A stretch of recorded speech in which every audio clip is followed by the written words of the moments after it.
today I want to talk to you guys a little bit about, well, apparently Netflix and YouTube are going to be coming to Tesla vehicles.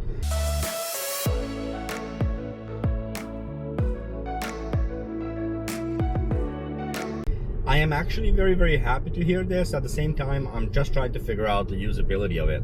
And what I mean by this is, well, obviously this is only going to be available when the car is in park. So that's great, except for the fact that I'm just wondering how usable this is going to be. And the reason I say this, it comes in two parts. One, if you're on a trip, let's say, and you stop at a supercharger, I can see it being useful. You guys can watch your favorite YouTubers. Hi, that's hopefully me. And you guys can watch, a 10 or 15 minute segment on, or 5-minute segment on YouTube. I think that has a lot of possibilities. I think that has a lot of, good things that can come out of that, because if you like YouTube, then you'll definitely have a chance to watch some of your favorite YouTubers while you're being, while you're at the charger charging. My only problem with this is charging is not really that long to start with, and unless you're going there with like 20% and you're filling it up to 100%, you're gonna stay at superchargers. It's not gonna be big enough time, long enough time to really just watch, let's say, Netflix. In fact, I don't know anyone that has ever stayed at a supercharger for 2 hours. The cars are way too advanced for that, and the superchargers are much quicker than that. So watching a movie on Netflix while you're on a supercharger is not really a possibility. My other thing that I'm a little bit concerned about, and I do have a big concern about this. So currently, a lot of the people that I talk to at superchargers, and as you may or may not know, I use superchargers exclusively for my charging needs. So I am at superchargers not that often, but often enough to really get a feel for what people are doing. Now, a lot of people, what they do is they get out of the cars, they talk away with everyone, and it's just everybody's being a chatterbox. And again, that's a great thing, because that's part of the Tesla family and it's part of the Tesla community. But one thing I think what this is gonna do is, now you're gonna have a lot of people. Well, before I get into that, let's put it this way: a lot of the people I talk to, they charge their cars up to about 80%, and they don't show up when it's down at 10% or 20%. A lot of people really do show up whenever it's convenient for them. So they may have 30, 40, 50, 60%. They just want to pump it up to 80%, and then they're gone. I think with Tesla allowing YouTube or Netflix to be on the, available in the cars, especially when you're at a supercharger, what a lot of people might end up doing is they might end up staying for really an extended period of time. So, let's say if your average person stays there for 20, 30, 40 minutes, now they can actually stay there for a little bit longer, because, well, they figure, okay, I want to watch this, so they're going to pump up their charge to 100% instead of doing the 90%. And as most of you guys by now know, the last 10% takes forever, which basically means it gives you more time for you to, well, watch YouTube or watch Netflix. And so my question is this going to cause a problem for how people are going to be acting at superchargers? Currently, people are at least where I live in my area, people are much more curious. So they see one or two cars, they're like, okay, you know what, I'm at 75%, it's enough, and they move out of the way just in case someone else needs that charger more than they do.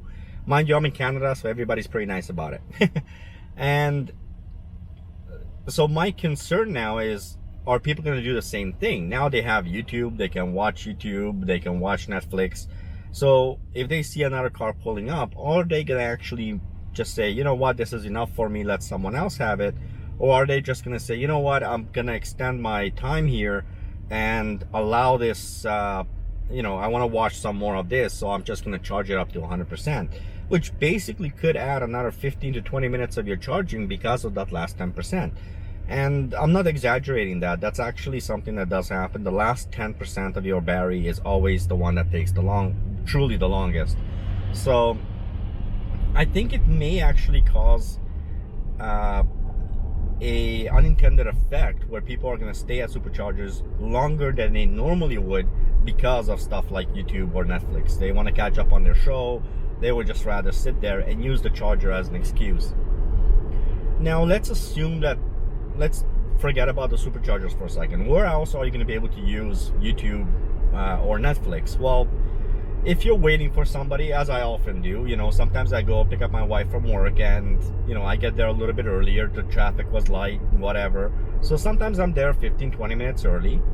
Absolutely, I can definitely see the positive side of using, you know, having YouTube in that case. And I'll watch it on in my car. Normally I would watch it on my phone, but heck, I'll watch it in my car. So I can see that being used, pretty useful. Is it useful for Netflix? Again, I think Netflix is the one that I'm kind of more worried about, because I don't see any point in it. What are you going to do? Sit in your garage and just watch Netflix?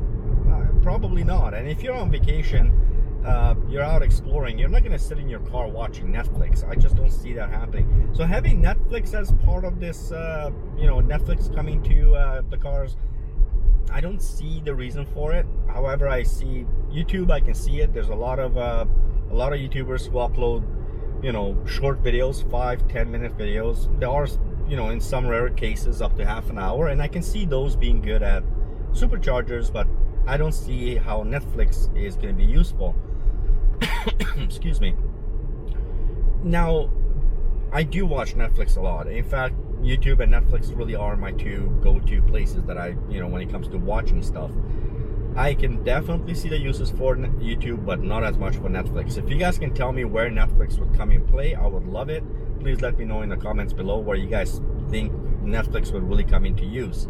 Remember that you can only use both YouTube and Netflix only when a car is in park. So it's not like you can just put something on and, you know, let the kids watch it if they're in the back seat or something. You're not allowed to watch this stuff while you're a driver. It's just not, doesn't make sense. Is this a prequel to, you know, FSD coming? Maybe, you know, once FSD is active and you're out on the highway, you don't have to confirm everything. I can kind of see that you could possibly watch a movie while that's happening. But that brings me to a whole different problem. Right now, the Tesla is paying for the data on, you know, us using, people can turn, us using, you know, the internet and you know, I have an LTE network and so forth and so on. Well, if you're gonna allow people to start using YouTube and Netflix, who's paying for that, right? Is Tesla actually going through the trouble of paying for that massive data usage?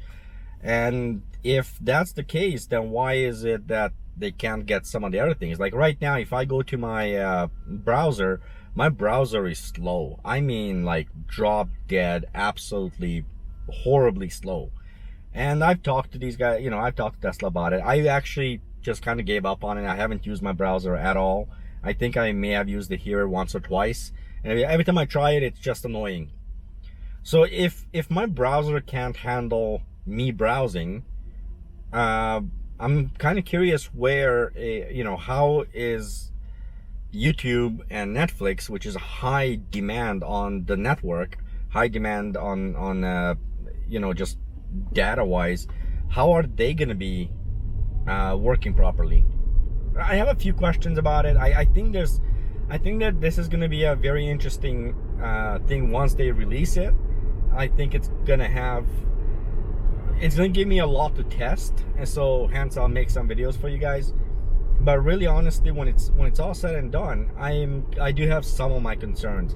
My number one concern still comes down to the fact that, are people going to be spending more time at superchargers compared to what they're spending now because they have, you know, they're watching YouTube or whatever it may be?